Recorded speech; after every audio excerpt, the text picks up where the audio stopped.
오늘 저는 조금 불편할 수도 있지만 반드시 짚고 넘어가야 할 이야기를 하려 합니다.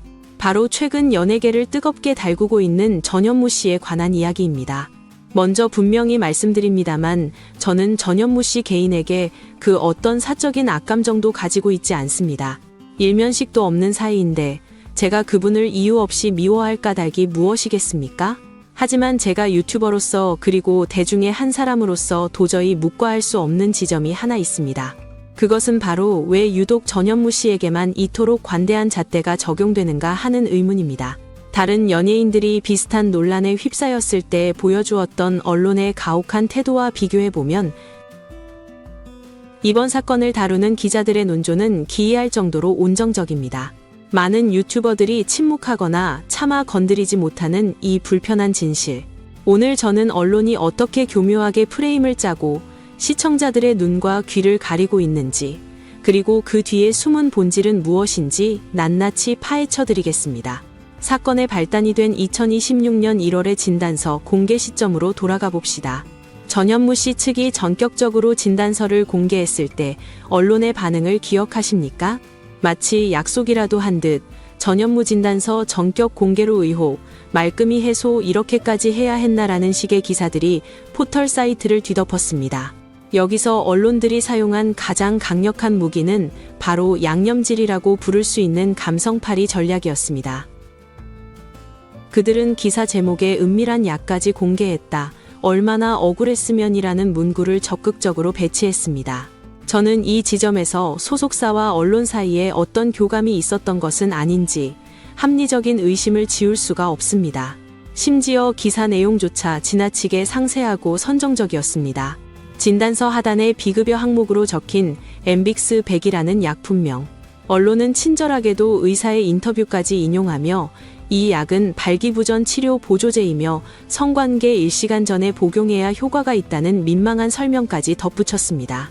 100mg이라는 용량이 저용량인 50mg으로 효과가 없을 때 처방된다는 TMI까지 굳이 언급했습니다.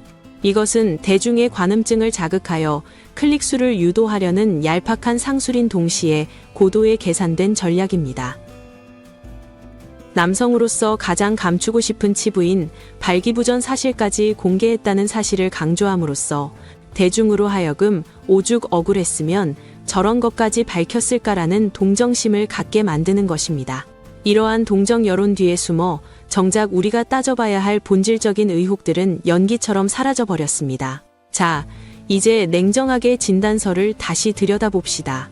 대중은 엠빅스백이라는 자극적인 단어에 시선을 뺏겼지만 저는 다른 곳에 주목했습니다. 전현무 씨 측은 주민등록번호나 전화번호 같은 개인정보를 가리는 것은 당연합니다. 하지만 절대 가려서는 안 되라니 억울함을 증명하려면 반드시 공개했어야 할 정보가 하나 삭제되어 있었습니다. 바로 병원의 이름입니다. 이것이 제가 제기하는 의문의 핵심이자 이번 사건의 스모킹건입니다. 전현무 씨 측은 깔 것은 다 깠다라고 주장합니다. 내밀한 사생활인 성기능 문제까지 공개하며 우리는 투명하다라고 외치고 있습니다. 그런데 상식적으로 생각해 보십시오. 발기부전이라는 극도로 개인적인 프라이버시와 진료를 받은 병원의 이름 중 무엇이 더 공개하기 힘든 정보입니까? 일반적인 상식으로는 병원 이름을 밝히는 것이 훨씬 가벼운 일입니다. 그런데도 굳이 가장 수치스러운 약 처방 내역은 보여주면서 병원 이름만큼은 철저하게 가위질했습니다. 이 모순적인 행동이 의미하는 바는 명확합니다. 약 처방 사실보다 병원 이름이 드러나는 것이 그들에게는 훨씬 더 치명적인 위협이 된다는 뜻입니다. 전현무 씨 측의 해명을 통해 확인된 사실은 딱 두 가지입니다. 첫째, 2016년 1월에 해당 병원에서 정식으로 진료를 받았다는 사실. 둘째, 주사기를 무단 투기하지 않고 다시 병원에 가져가 의료 폐기물로 처리했다는 사실. 이 두 가지 해명을 통해 소위 주사 아줌마를 불법으로 고용했다거나 박나래 씨 사례처럼 주사 바늘을 쓰레기통에 함부로 버렸다는 의혹은 벗겨졌습니다. 하지만 이 두 가지 해명으로 덮을 수 없는 거대한 구멍이 하나 남아 있습니다. 바로 병원 이름을 가려야만 했던 진짜 이유, 즉 불법적인 의료행위 장소에 관한 문제입니다. 의료법상 진료와 처치 행위는 의료기관 내에서 이루어지는 것이 원칙입니다. 그런데 전현무 씨는 링거를 병원에서 꽂고 나와서 자신의 개인 차량이나 외부에서 투약한 뒤 다 맞고 나서 바늘을 뽑아 병원에 반납했습니다. 세상에 이런 식의 진료를 허용하는 병원이 어디에 있습니까? 의사가 환자에게 바쁘시니까 주사 꽂고 차에 가서 맞으시고 바늘은 나중에 가져오세요라고 말하는 경우를 보신 적 있습니까? 이는 명백한 의료법 위반 소지가 다분한 행위이며 일반인들은 상상조차 할 수 없는 특혜입니다. 진료기록부가 명백히 존재함에도 병원 이름을 끝내 공개하지 못한 이유는 바로 여기에 있습니다. 만약 병원 이름이 공개된다면 해당 병원과 의사는 즉각적인 비난과 법적 처벌의 대상이 될 것이 뻔하기 때문입니다. 도대체 어떤 의사가 환자를 차로 내보낼 링거를 맞게 방치했느냐는 추궁을 피할 수 없기 때문입니다.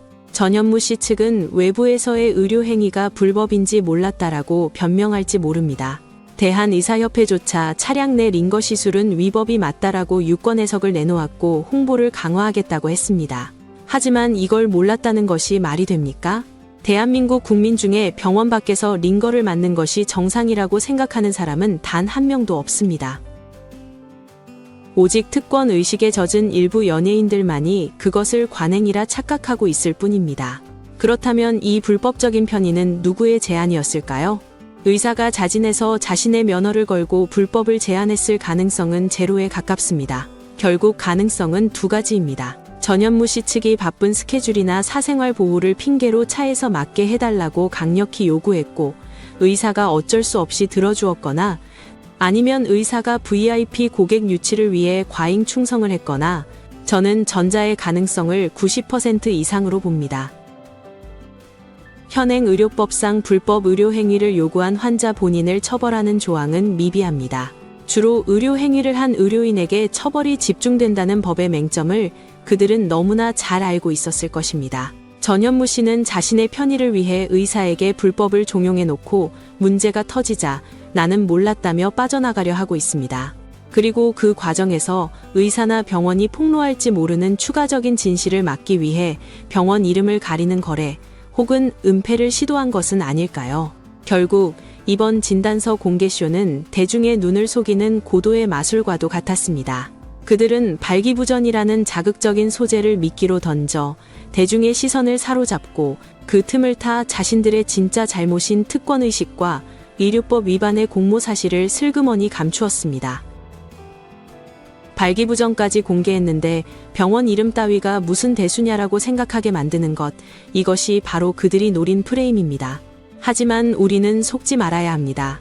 그들이 감춘 병원 이름 뒤에는 연예인은 그래도 된다는 오만함과 법과 원칙을 무시하는 그들만의 카르텔이 숨어 있습니다.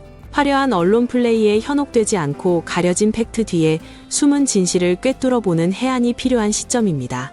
전현무 씨 사건은 단순한 해프닝이 아니라 우리 사회의 공정성에 대한 심각한 질문을 던지고 있습니다.